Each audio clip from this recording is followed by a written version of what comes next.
Hello, everyone, and welcome back to the Cop Council. How are we all? Hopefully, all of you are having a fantastic day from wherever you are around the world. And of course, why shouldn't you be having a fantastic day? The Reds, the mighty Reds, have beaten Norwich by 3-0. And hello.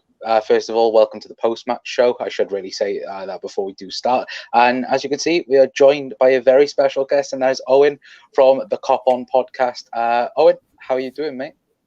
Thank you so much for having me on your show. It's great to be here. I'm extremely well. That was a very, very heartwarming victory, wasn't it? I mean, it's just so many positives. It's beautiful to be back and to be back with a bang. Yeah, no, absolutely. And look, guys, Liverpool were back to their best tonight. Of course, we'll speak about start 11. We'll talk about everything that happened in the game. Certainly an Egyptian king. I had a very, very interesting 90 minutes. Of all of you fantasy football lot as well. I've already seen a couple of people on Twitter already congratulating Mo on winning them the weekend, then you could say anyway. But if you could, please hit that subscribe button if you're new to the Cop Council. Also, as well, hit that like button as well, because it does help with the YouTube algorithm as well. And why not go over and any podcast you listen to, go and listen to the Cop On podcast, because it is very, very, very good. I do fully recommend it. And also as well, subscribe on YouTube. I will put the description or the link in the description anyway after the show. So I will go and do that as forth anyway. But Owen, let's dive straight into it then. Starting 11 came out. Virgil Van Dijk starting. I think pretty much all of us were very much excited to see whether or not he would start, and he did. I think the biggest shout today was the fact that Fabinho was benched. I think a lot of us had Fabinho starting, but it was, James Milner, Ox, and Naby in a 3. And then, of course, Jota getting ahead of Bobby Firmino. What were your reactions to the starting 11 when it was brought out? Yeah, I had quite a few thoughts, really. I mean, to see Virgil, deemed fit enough to start was super. I would have been very happy had Konate played, because he looks like a fabulous talent. But with Joel as well, unbelievable. I did have the inkling of concern that there was no Fabinho. With Milner in the holding role, I don't think he's entirely suited to it. And I think, after Fabinho came on and he moved to the number 8, you could see he's a lot more comfortable, I think, in that position. But when I saw the lineup, I was, at the same time, confident of a win, very excited to see so many different players, excited about so many elements of that team. All of them, basically. I love all of them. I haven't felt that way. I've been supporting Liverpool since 1988, and there have been many years where there are glaring weaknesses in the side. But this Jurgen Klopp team, there really isn't. It's just, I love them all. I mean, if James Milner is the weak link possibly at kickoff, maybe because he's not used to the number 6 role, then that's how good your team is, because James Milner's a fantastic player. How did you feel about the lineup? I was excited. I thought that the midfield 3 was the biggest surprise for me. I didn't think that it would be Ox in there. I thought it would be obviously Fabinho, Naby, and James Milner, but it worked. Don't get me wrong. Like you said, I don't think James Milner is a number 6, but he's that good. He can make the 6 role very good, and it's the sense of where, and we'll go on to speak about it later on, but it's where Klopp uses the squad excellently in this game, in the sense of we've all pretty much gone on about, we need to bring some people in and we need to bolster the squad and things like this. And I think that this team tonight showed, and Jurgen Klopp really showed, he knows football and we don't, then you could say. And that's the thing I love about it, though. Tonight is the result, and the performance tonight as well is what I loved, because Liverpool looked back to their best. Liverpool had their first 11 back in 12 months, and it showed. And that is the exciting thing, that Liverpool didn't get out of second gear again. And we've all spoken about how Liverpool have been missing that, the Virgil van Dijk, the diagonal balls, having the proper midfield in there. It's back.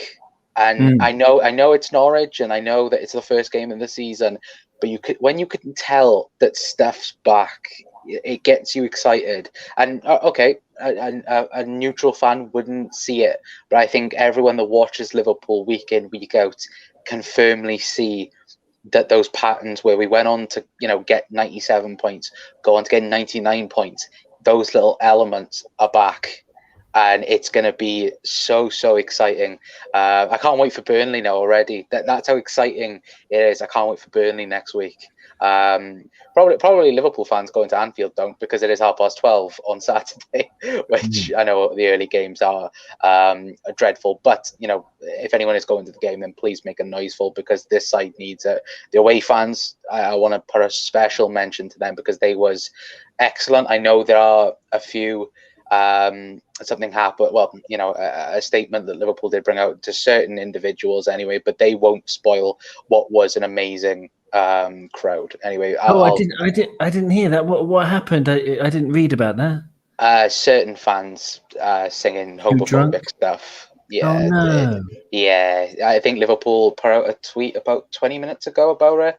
When I was checking, but look, they won't spoil the day, because Liverpool looked brilliant. And Owen, I want to ask you about Kostas Tsimikas, because I know all of us were very, very optimistic to see what he would do with Andy Robertson being out. He had a fantastic pre-season, and for me, played absolutely brilliantly. Yes, made the one or two mistakes where he was, the lapse in concentration. I think that was, due to Liverpool being 3-0 up at the time. But for me, I thought he had a brilliant game. What did you think of Kostas' performance? There are several candidates for man of the match. If it's just on performance alone, then, as you say, the mistakes he made probably would discount him, because there were other people who basically didn't make any mistakes in the whole match. But in terms of the determination and the character and the skill and the stamina, and the fact that he's coming into this team as the sort of the coldest member of it, because I think he played, was it 120 minutes of football last season, something like that? Yeah, I think the majority of that was against Lincoln City. Yes, exactly. And I think he only played about 6 minutes of Premier League football last year, and they were all obviously as a substitution. So yeah, not a lot of minutes last season. Yeah, exactly. There you go. So I mean, to come into it and to he really.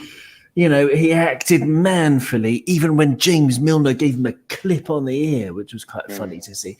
But he reacted well, and he didn't make another mistake after that, really. And I thought he's brilliant. I mean, he's fast, he's strong, he's got lovely vision. What I really like about him, there's something that's a bugbear of mine that's annoyed me for years, and I actually coined a term called the English cross.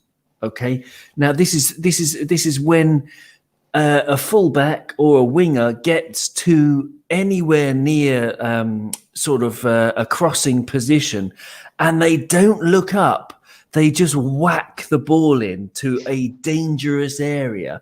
And every single time, it doesn't go anywhere because there's no one there. There's literally no one there. And every time the English commentators, if you've noticed, they say, "Oh, that was a really good cross. Shame no one was there to be on the end of it." It's like, no, it's not a shame no one was there. No one was there. So you're kicking the ball away. You may as well just kick it out for a goal kick. Absolutely useless. It makes me angry. And so Tsimikas doesn't do that.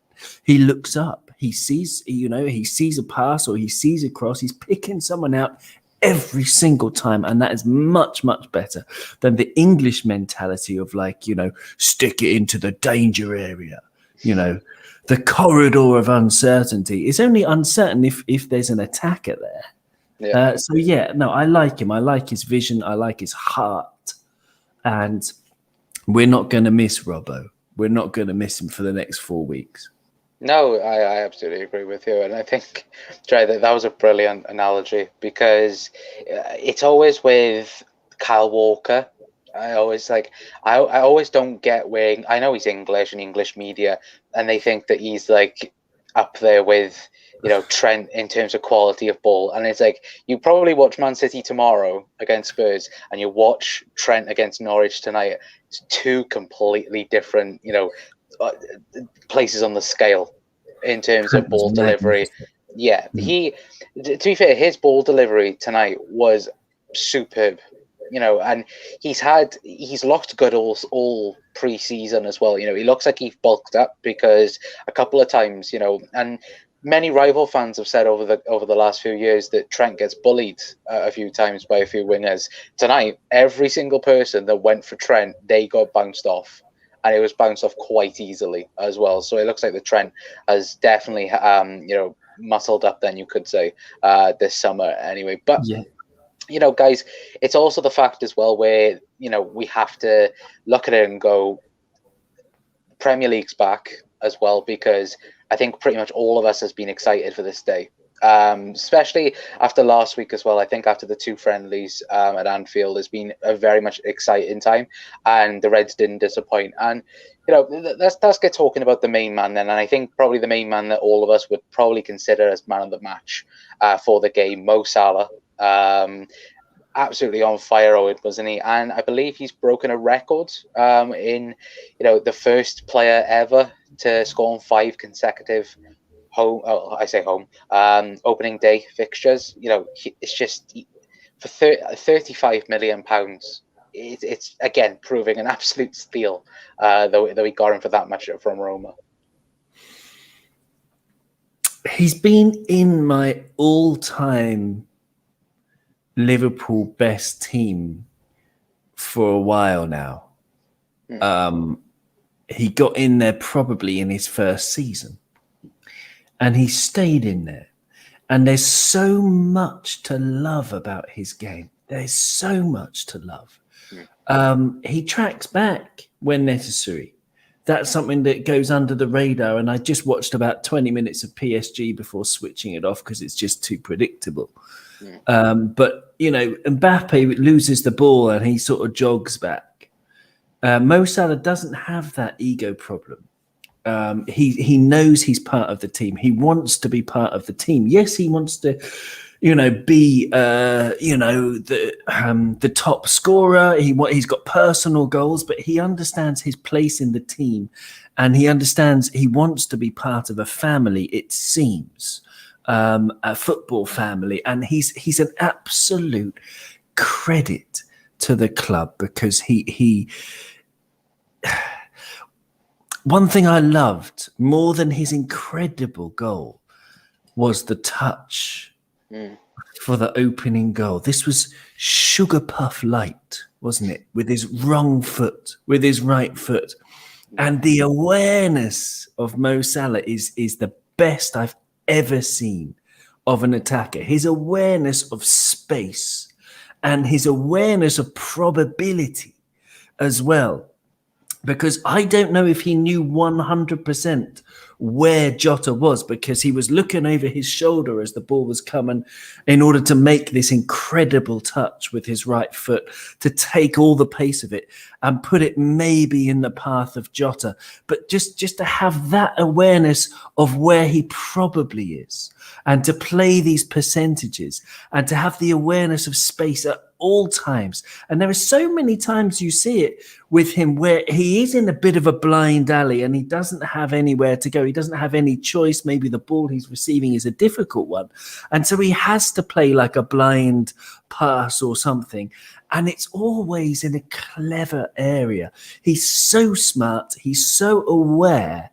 He's strong. He's dynamic. He's direct. He scores goals. He passes. As I say, he tracks back. His mentality is top notch. And he's one of my all-time football heroes. And I'm 41 years old, and it's beautiful to be 41 and still have heroes. What about you, Connor? What did you make of Mo? I loved his performance again. I think last year with Leeds, I thought that performance by itself was probably one of his best. Today, I think today's topped it. And I thought last year's, was up there. I think today's was up there again. And he's proven to be Mr. Consistent for Liverpool now. But it's the sense of where the first season, of course, he broke all the records. Getting 44 goals, and we all know that gist. And everyone, over the last, I would say, 2 years since then, has gone, okay, he's the goal scorer for Liverpool, but he isn't the creator for Liverpool. He's proved today, and proved a bit last season as well. He is the creator for Liverpool. His assist numbers is constantly going up. I believe he got 10 assists last season, which I think, was his most for Liverpool, if I'm correct. This year already got 2, grabbed a goal as well. So, because you already know the goals are coming with Mo Salah, and that's the good thing. And as long as he can keep up this form and not get injured, of course, he's going to be up there with Golden Boot, no matter what, because it's Mo Salah. And like you said, Owen, it's the fact that he is so good for Liverpool, he's untouchable. And I know that his agent put a cryptic message saying, I hope they're watching, in terms of, I think, Liverpool offering a brand new contract extension. I think that's to say, add up the couple of thousands, and we got a deal in terms of that. And for me, give him whatever he wants. Give him a £270,000, £280,000 a deal contract, because that man deserves it. Without his goals last season, we wouldn't have got top 4. I think The Athletic did a little thing on it, and without Mo Salah's goals, Liverpool would have finished 13th last season. And it just shows how incredible he is for Liverpool, and again, showing it. And I love the fact with Mo that he gets so angry when he misses a Liverpool of 3-0 up. I love that, because he wants to get the goals, and he knows, even though it is the start of the season, and where every team is exactly at the same point, he knows come the end of the season we could count on goal difference. And he already knows it. And that is the tremendous thing about Mo, is he's never giving up, like his T-shirt did against Barcelona, never giving up, always proving the right message and so forth. And like you said, he is a hero, and he is a hero to a lot of people, not only Liverpool, around the world as well, because he is a figure that people should look towards, in my opinion. And in terms of performance and result today, again, outstanding. And for me, I think for you, Owen, as well, man of the match, for sure. But guys, let us know your thoughts anyway in the comment section down below. I've completely forgotten about the chat. I do apologize. Me being a terrible host. Gary says, great result. Jack is in as well, saying, yes, lads, what a win. Chris says, comfortable 3-0 away to Norwich. In the end, clean sheet too. Couldn't have asked for better. Start the season up the Reds. Jack says that I think he meant that pass was electric. I think that was going on about his first assist. Chris says, Salah, the best winger in Premier League history. I will keep sounding like a broken record. I don't think anyone can argue with you. I know Manchester United fans will go Cristiano Ronaldo. Manchester United Cristiano Ronaldo couldn't even lace up Salah's boots. Just put that out. That's going to get clipped and put on Twitter. Dave is in as well. Hello, Dave. Hopefully you're having a fantastic evening, mate. And Chris also saying, of course, I triple captain Salah on FPL. Oh, well, you're a lucky one, aren't you, Chris? I'm happy that I got him as captain for me anyway. Chris, Keita played 82 minutes. I am dreaming. Can someone wake me up? Yes, Chris. Naby Keita played for 82 minutes, and he played a good 82 minutes as well. Owen, I don't know whether or not if you know this, or the chat always winds me up about Naby Keita, because I'm a huge Naby Keita fan. I think that he can still do good for Liverpool Football Club. It's just, of course, the injuries for Naby. But in a game like this, for me, he was absolutely fantastic. Interceptions. I think he had about 3 or 4 today. Winning aerial duels, which I don't think we've really seen from Naby, but he was getting up there. I know he was up against Billy Gilmore and others as well, but he just showed, for me personally, I thought he was the best out of the three, in the starting three anyway, in terms of Ox and Millie as well. But what were your thoughts on Naby? Because I thought he had an excellent game and was definitely up there for me for top performance. He was superb. Yeah, he was superb. I've got some stats in front of me from whoscored.com. And he had 6 tackles, according to whoscored.com, which is extraordinary. I mean, the next best in the team was James Milner with 3. And in terms of his passing, this surprised me. According to WhoScored, 43 passes. And for context, Tsimikas had 46. Chamberlain had only 21 passes. Mo Salah, 24. So Naby Keita had 43 passes and a 95.4% passing accuracy, which is unbelievable. James Milner had a good game with the ball, good passing, 86%. So Naby Keita on 95%. You can see why all of the stats nerds, myself included, are absolutely crazy about Naby, lad. And I mean, we never know with the injuries. We never know. But with the excellent, it appears, fitness team we have and nutrition team that we have, that maybe, okay, it's taken 3 or 4 years, but maybe fingers crossed, he can do, at least, maybe a Verratti role where he only plays 70 minutes of every match because he can't do 90. I'd be delighted with that because his numbers are crazy. You can see he's a wonderful footballer. Wonderful. No, yeah, he is. And, Jack said there his press was great. Defensive side of his game was spot on. And, yeah, it was tonight. And it just makes you think as well that can he do it in a Liverpool 3 with Fabinho in it? Yes, he can, because Fabinho come on quite late. Jordan Henderson as well. If we think about it, Naby Keita was a part of the 3 back in, the 18-19 season or the season where, he came in the last, a few games of the season and just did tremendously well alongside Hendo and Fabinho. And it's the sense of, like you said, Owen, we never know about injuries. That's the sad thing. We can't predict when injuries are going to occur. And if Naby can, and if he can stay fit, I think he can be one of the best midfielders in the league. For me, anyway, personally. In the world, absolutely. Yeah, in the world. Oh, in the whole world. Yeah, totally. I mean, yeah, the 18-19 season, of course, when we won it in Madrid, I looked back a couple of weeks ago at the European royalty documentary on LFC TV.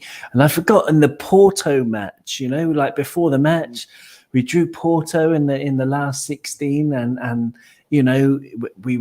people were saying they're a really good team. We won 5-0. Was it 5? Was that the year? Because we played them a few times, didn't we, Porto? But Naby Keita got the first goal away from home in Porto. Was that? Yeah, I think we won 5. Yeah, it was either 5-0 or 5-1. I think 5-1. You've got a much better memory than I have. But Naby, I mean, I do remember just what an impact he had on that game. I mean, no one will want to play.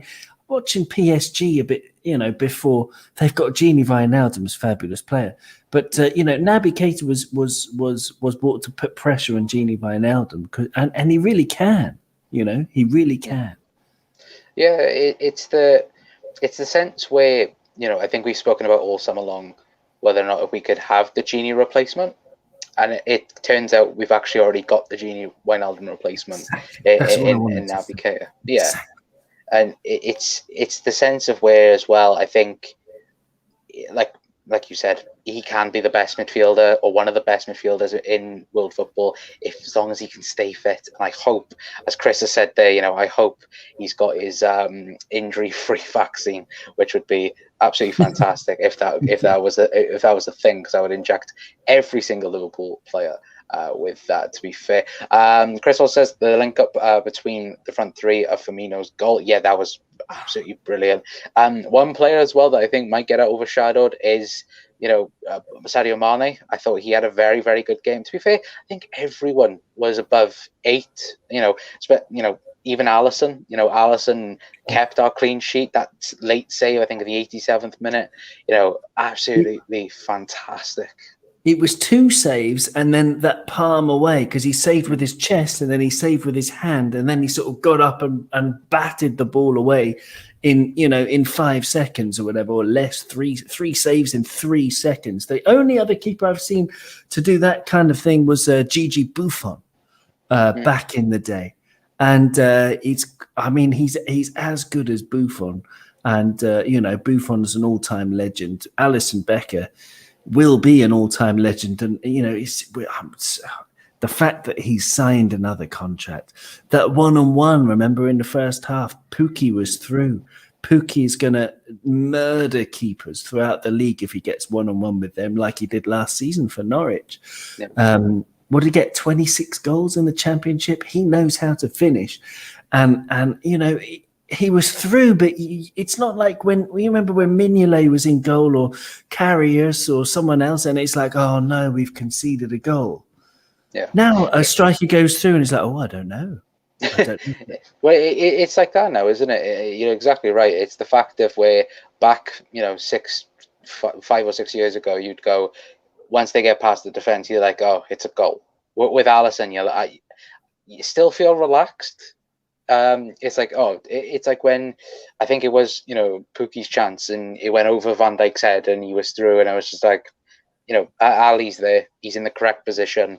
It's the calmness that he brings. It's the I don't know how to explain it. It's just that aura that Ali has, where it's you're just safe with presence. It. Yeah, it's tremendous. And look, I don't think there is another goalkeeper out there like Alisson Becker. People will go, Edison and so forth. I think probably the closest to it is probably Oblak in terms of being the best. But for me, I think Ali 100%. Might be a little biased, but who cares? No one in Liverpool's team comes close to what he offers to us. I think that was about Naby. Alisson saves are mind-blowing at times. It's like he's a magnet ball stuck to him. Yeah, and look, Klopp isn't the same without glasses, neither says Chris. Look, it might be a conspiracy by Jurgen. He might go, look, I might not have glasses, but if we keep on winning and that, like, maybe that might be a little bit of a circumstantial thing. But look, at the end of the day, I think Liverpool, no injuries as well by the looks of things, as far as the reports are coming out as well. So that's fantastic news. But Owen, you look at the next 2 games, especially, we've got Burnley on Saturday, we've got Chelsea then the following week, both at Anfield as well. Could you see some squad rotation? I know that there was no room for Jordan Henderson and Thiago today on the bench. You had Ben Woodburn and Divock Origi on there.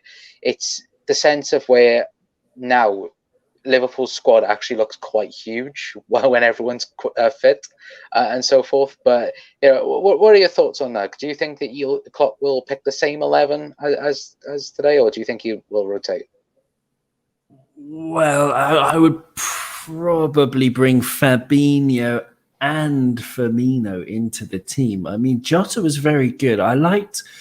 Jota had some very clear instructions I don't know if you noticed, when we didn't have the ball, when Norwich had the ball at the back, he was almost like man marking Gilmour every time, because Gilmour is the main guy. It was very intelligent but a very obvious plan by Klopp to stop them building through this incredible talent, Billy Gilmour. Wow, what a player.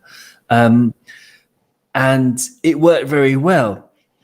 And Jota was brilliant, and I loved. We can talk about how he scored his goal and stuff, but I would still bring Firmino back, because when Firmino came on, you really saw, didn't you? Like, there's not just one plan with Bobby Firmino. He does everything.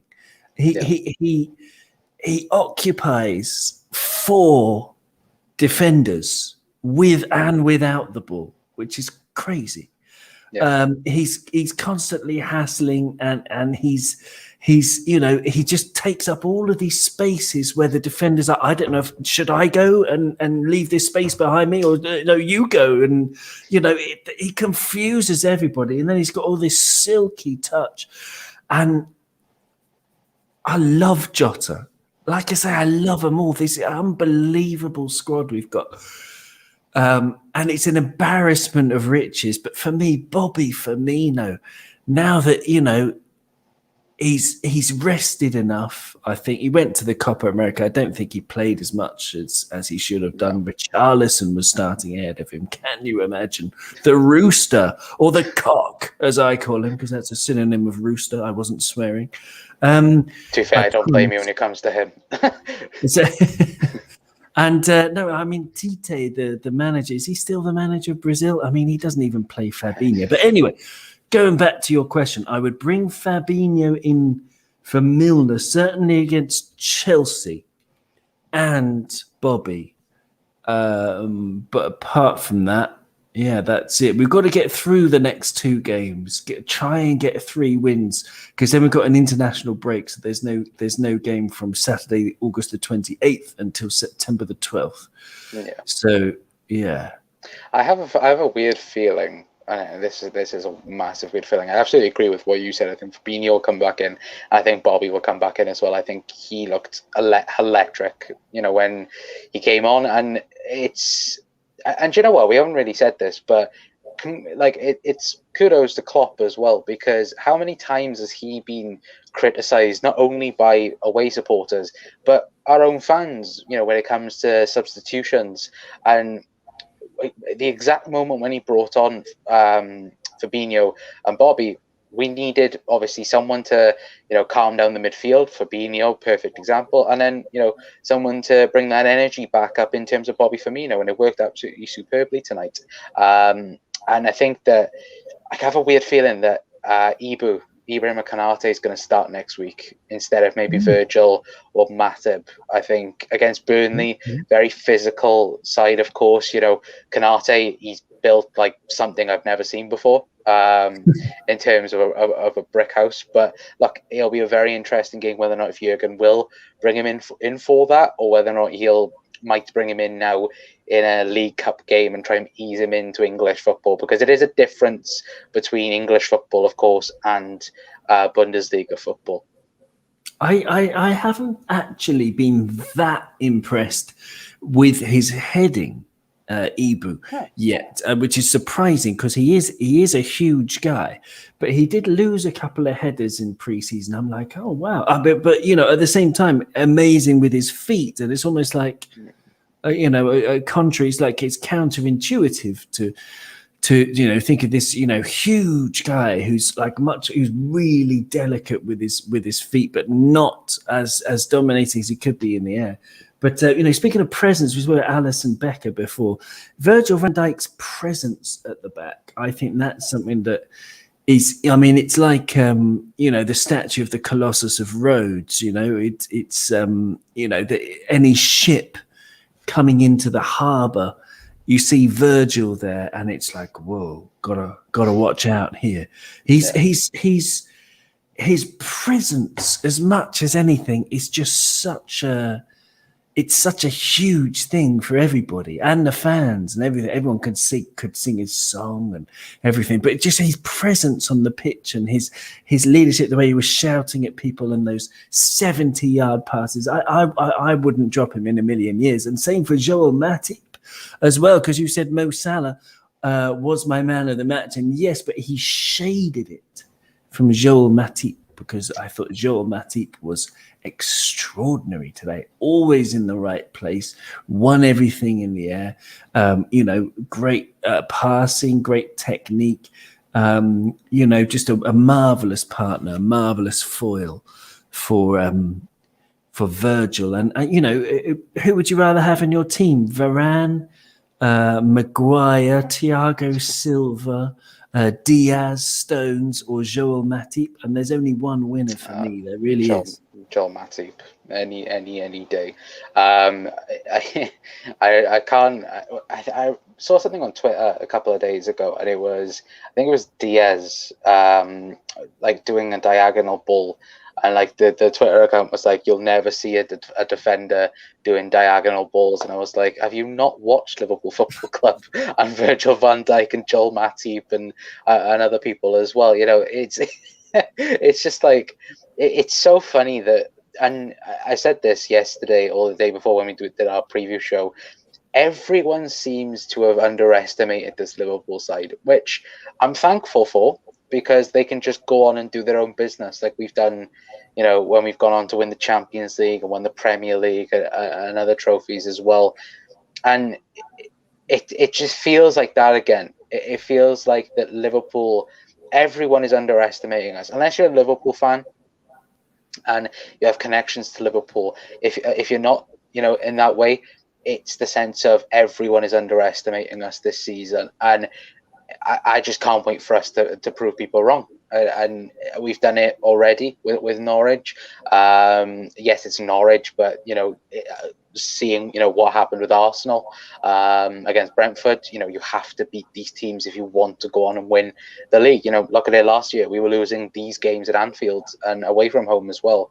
All right, no defenders and so forth, but this is how you go on to win a league, is beat the bottom half and then you focus then on the top half of the league. But have you felt that as well, Owen, before we do head off? Have you felt that, everyone's, or like everyone outside Liverpool have, pretty much written off Liverpool this season already?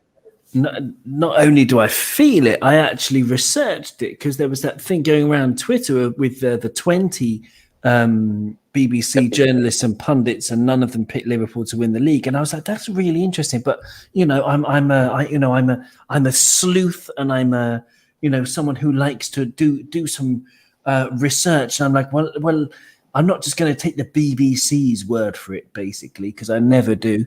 And I looked at loads of sites, and I actually looked at the Telegraph, ESPN, just any site. I just put on Google Premier League prediction. I opened all of them. The Gulf Times, and I counted another 22 journalists and pundits from around the media, and none of them picked Liverpool. Most of them Manchester City, some of them Chelsea, and the odd weirdo Manchester United. But that's a total, if you include the 20 BBC ones, that's a total of 42 out of 42. And I love it. I love being underestimated. I love being, the underdog. Is like, well, no one believes in us, but we'll show them. There's no pressure. All the pressure's on everyone else. Even today, it went well. Ole Gunnar Solskjaer keeps his job. Everyone at Manchester United's happy. They're all hope, that bubble that's inflating in their mind, and it's going to be popped at some point. That wasn't a very good popping sound. There you go. That's better. Popped. It's going to be popped at some point, probably in another final. But I don't possibly, hopefully. Well, no, that's cruel. It's not. Okay, well, hopefully. Okay. It's Manchester United. You can, to be fair, anyone can put anything towards them, and I'd be like, yeah, sound like. Well, yes, okay.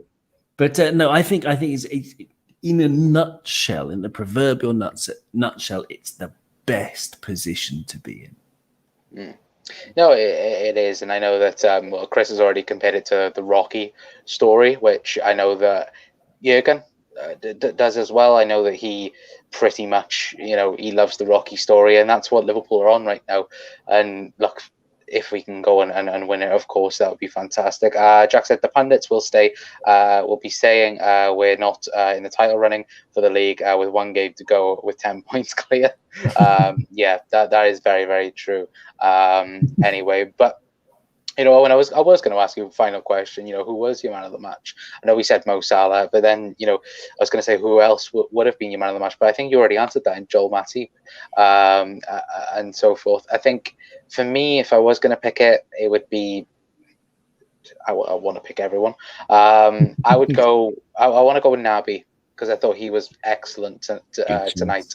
And I just cannot wait to see if he has a successful season. I hope he has a successful season and shows everyone wrong, because for me, I've said it from plenty of weeks that this is a make or break season, not only for him but for Ox as well. In terms of, will they make it in the team, and get new contracts like others as well. But I think both of us, Mo Salah. Then of course my secondary is Naby, and of course Owens is Joel Matip as well.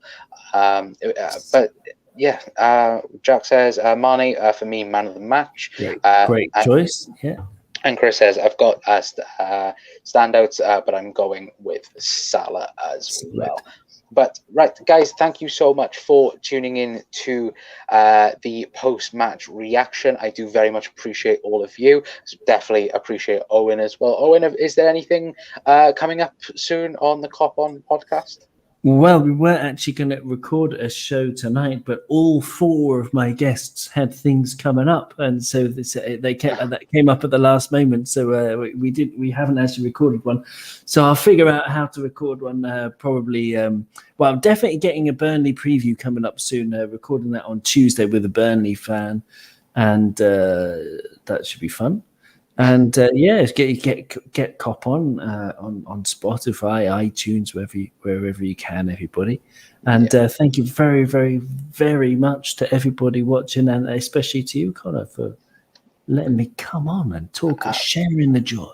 Absolute pleasure, my friend. I know that it was just going to be me tonight, and then Owen messaged me about 5 minutes before the show went live and was like, "Do you want to guess?" And I was like, "Yes, absolutely." I love Owen and his thoughts anyway on the game. And guys, please go over, please, on Spotify, iTunes, all that good stuff as well. Please subscribe to the Cop On podcast. I'll also put the YouTube link as well down below as well. I'll put the Spotify link because I'm not gonna lie, that's where I listen to the Cop On podcast with, is Spotify, so I'll put that down there, and I'll also put the YouTube link as well. But guys, thank you so much. Thank you to Jack. I see Jack saying cracking lads. Chris saying Owen is a legend. I love his mentality. Have a lovely night, Reds. Tom Zinter saying cheers lads. Good show. You never walk alone as well. And Chris says take care lads as well. But yeah, guys, absolutely fantastic. Thank you to everyone that has tuned in. Please feel free to leave a like. Please hit that subscribe button as well if you're new to the Cop Council. And as well, guys, have a very, very best wishes for the weekend as well. We might be back tomorrow with a show. I hope we'll be back tomorrow with a show anyway. Maybe Man City might lose somehow to Tottenham, which will be hilarious if that did happen, and maybe put Harry Kane's mind at rest, maybe anyway, in terms of that transfer anyway. But yeah, guys, thank you for tuning in. I've been Connor from the Cop Council, and we will see you all in the next one. Ciao, Reds.